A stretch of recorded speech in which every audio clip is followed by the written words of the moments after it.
Hello, hello, hello. Doc Bryce here. True health will never come from pills and injection. True health comes from eating real foods, exercising, and proper sleep. Real health takes effort. Okay?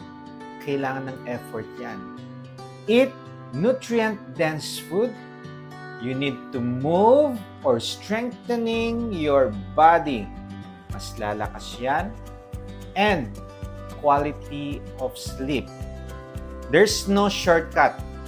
The good news dyan, the work you put in leads to reversing your chronic diseases, okay?